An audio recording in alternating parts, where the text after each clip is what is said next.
Abraha को काबा से इतनी नफरत क्यों थी कि वो 60,000 का लश्कर लेकर काबा को गिराने पहुंच गया। ये नफरत मजहबी नहीं थी, ये सियासी और माशी नफरत थी। ये मरकजियत की जंग थी। जी हाँ, आप ठीक समझे। आज ही की तरह अब्राहा भी सुपर पावर बनना चाहता था। लेकिन फिर क्या हुआ? छोटी छोटी चिड़ियों ने हाथियों वाले इस लश्कर को किस तरह इबरत बना दिया। वीडियो में आगे बढ़ने से पहले हजरवी चैनल को सब्सक्राइब कर लें। नाजरीन, काबा उस वक्त पूरे अरब का सबसे मुक़द्दस मकाम था। अरब के शुमाल से जनूब तक, शाम से यमन तक, रेगिस्तानों, पहाड़ों और वादियों से लोग मक्का आते थे। ये वो ज़माना था जब अरब में ना कोई मरकज़ी हुकूमत थी, ना कोई बादशाह, ना कोई सल्तनत। लेकिन इस सब के बावजूद मक्का पूरे अरब का दिल था। लोग मक्का इबादत के लिए आते थे, तवाफ करते थे, नजरें देते थे, और इन्हीं ज़ायरीन की वजह से कुरैश के चंद खानदान बेपनाह दौलत कमा रहे थे। अब्राहा को यही बात खा रही थी। वो सोचता था, ये मक्का वाले कौन हैं? ना इनका कोई बादशाह, ना फौज, ना किले, ना सल्तनत। फिर भी पूरा अरब इनके गिर्द क्यों घूमता है? यही हसद अब्राहा के सीने में नफरत बनकर पलता रहा। इसीलिए उसने हमले से पहले अपनी सल्तनत यमन के दारुल हुकूमत सना में एक बहुत बड़ा आलीशान चर्च तामीर करवाया। ये कोई आम इबादतगाह नहीं थी, ये सियासी मंसूबा था। अब्राहा चाहता था कि अरब की मजहबी मरकजियत मक्का से निकलकर सना आ जाए। इस चर्च को दुनिया भर के हीरे जवाहरात, सोना चांदी और नायाब पत्थरों से सजाया गया। ये इमारत पूरे अरब में सबसे शानदार थी। अरबों ने ऐसी इमारत पहले कभी नहीं देखी थी। मगर एक बात अब्राहा समझ ना सका। काबा की अजमत उसके पत्थरों में नहीं थी, वो अहद इब्राहिमी में थी। लोग चर्च देखने आए, हैरान हुए, मगर इबादत कोई ना आया। सबके कदम उसी पुराने काबा की तरफ उठते रहे। जब ये मंसूबा मुकम्मल तौर पर नाकाम हो गया, जब इतनी दौलत, इतनी मेहनत और इतनी साजिश के बावजूद लोग न मुड़े, तो अब्राहा के पास सिर्फ एक ही रास्ता बचा, काबा को गिरा दिया जाए। अब्राहा किसी बादशाह का बेटा नहीं था। वो रूमी सल्तनत के एक छोटे से शहर के एक मामूली ताजिर का गुलाम था। लेकिन हालात ने इस गुलाम को ताकत के जीने पर चढ़ा दिया। असल मसला ये था कि यमन और हबशा के दरमियान कई दहाइयों से जंग चल रही थी। यमन उस वक्त यहूदी हुक्मरानों के ज़ेरे असर था और हबशा ईसाई रियासत थी। ये जंग सिर्फ ज़मीन की नहीं थी, ये अकीदे की जंग भी थी। पहले यहूदियों ने हमला किया और ईसाई इलाकों में शदीद तबाही मचाई। इस पर उस दौर की सबसे बड़ी ताकत रूमी सल्तनत हरकत में आई। रूमी सल्तनत खुद को ईसाइयत का मुहाफिज समझती थी।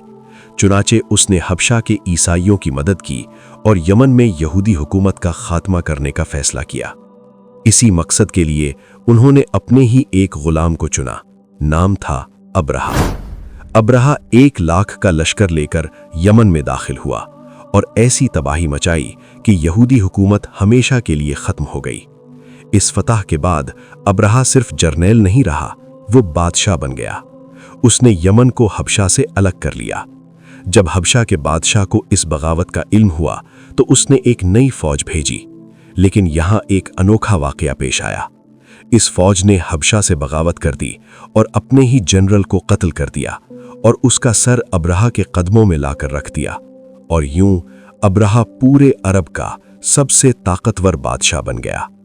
अब उसकी ताकत फौजी भी थी और लोग उससे खौफ भी खाते थे। मगर फिर भी हर साल हजारों लोग मक्का जाते, वो भी सिर्फ काबा के लिए। अब्राहा ने सोचा, इसमें आखिर ऐसी क्या बात है, हम भी एक काबा बना लेते हैं। और फिर उसने अपने दारुल हुकूमत में एक अजीम चर्च तामीर करवाया। उसे दुनिया भर के हीरे जवाहरात से भर दिया। ये इमारत अरब के लोगों को बहुत पसंद आई, मगर लोग फिर भी काबा जाने से ना रुके। जब हर हरबा नाकाम हो गया तो अब्राहा ने 60,000 अफराद पर मुश्तमिल एक अजीम लश्कर तैयार किया, और इस लश्कर की सबसे खौफनाक चीज थी, इसमें शामिल उसके हाथी। अरब ने इससे पहले कभी हाथी नहीं देखा था। ये सिर्फ जानवर नहीं था, ये दहशत की अलामत थी। अब्राहा जानता था कि हाथी जंग से पहले ही दिलों में खौफ डाल देगा, और वो इस हिकमत अमली में कामयाब भी रहा। अब्राहा का ये लश्कर मक्का की तरफ बढ़ा। अरब के कबाइल दूर पहाड़ियों से ये मंजर देख रहे थे। 60,000 का लश्कर और आगे आगे देव हेकल हाथी। ये सिर्फ फौज नहीं थी, ये इस बात का ऐलान था कि ताकत अब हुर्मत को रौंदने आ रही है। मक्का के लोगों ने जब ये मंजर देखा तो घबराहट फैल गई। न उनके पास फौज थी, न हथियार, न मुकाबले की ताकत, लेकिन उनके दिल में एक यकीन था, ये घर हमने नहीं बनाया, ये घर अल्लाह का है। अब्राहा मक्का के करीब पहुंचा तो उसके लश्कर ने लूट मार शुरू कर दी। ऊंट, बकरियां, सामान, हर चीज छीनी गई। इन्हीं में अब्दुल मुतल्लिब के भी कई ऊंट पकड़े गए। अब्दुल मुतल्लिब सिर्फ कुरैश के सरदार नहीं थे, वो काबा के मुतवल्ली थे। अरब में उनकी इज्जत नस्ल, दौलत या ताकत की वजह से नहीं थी, बल्कि वकार की वजह से थी। अब्राहा ने अब्दुल मुतल्लिब को बुलाया। जब अब्दुल मुतल्लिब अब्राहा के दरबार में दाखिल हुए तो अब्राहा उनके रौब से खड़ा हो गया।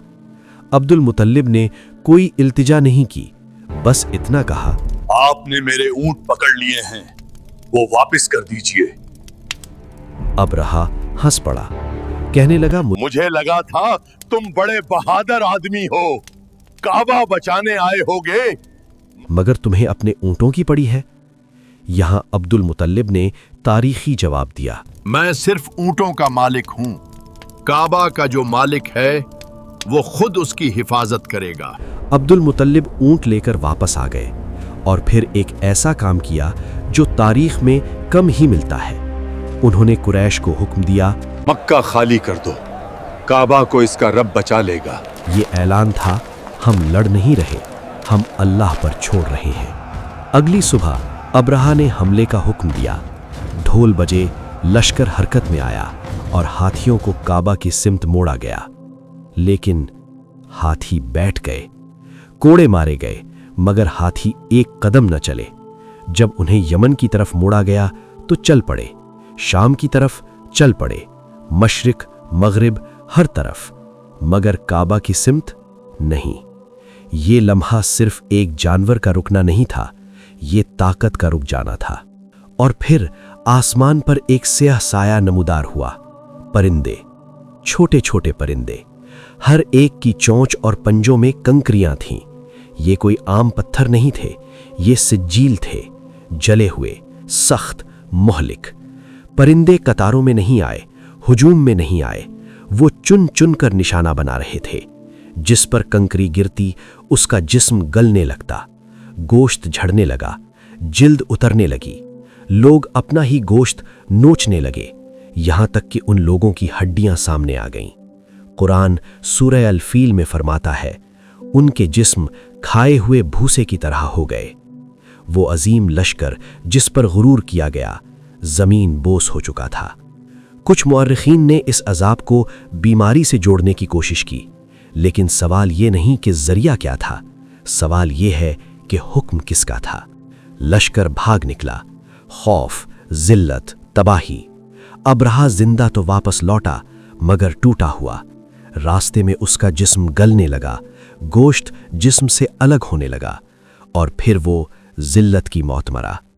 ये खबर पूरे अरब में आग की तरह फैल गई। ये बात हर कबीले तक पहुंची कि काबा को अल्लाह ने बचा लिया। काबा को अल्लाह ने बचा लिया। कुरैश अब सिर्फ ताजिर नहीं रहे थे, वो अहले हरम बन चुके थे। इस वाक़ये के बाद मक्का की अहमियत और बढ़ गई, लोगों का यकीन मजीद पुख्ता हो गया। हज बढ़े, तिजारत बढ़ी, मेले लगे, मक्का पूरे अरब का मरकज बन गया। और फिर उसी साल एक और वाक़या हुआ। फारस में आतिशकदे की आग जो सदियों से जल रही थी, अचानक बुझ गई और मक्का में ایک یتیم بچہ پیدا ہوا۔ یہ بچہ آنے والے وقت میں بادشاہوں کو جھکانے والا تھا، باطل کے ایوان ہلانے والا تھا۔ یہ بچہ کون تھا؟ اگر آپ جانتے ہیں تو کامنٹس میں ضرور بتائیں۔ ناظرین، سورہ الفیل محض ایک قصہ نہیں، یہ ہر دور کے ابرہہ کے لیے پیغام ہے۔ طاقت اگر حق کے مقابل آئے تو پرندے کافی ہیں، اور اگر اللہ حفاظت پر آ جائے تو بغیر تلوار کے بھی تاریخ بدل جاتی ہے۔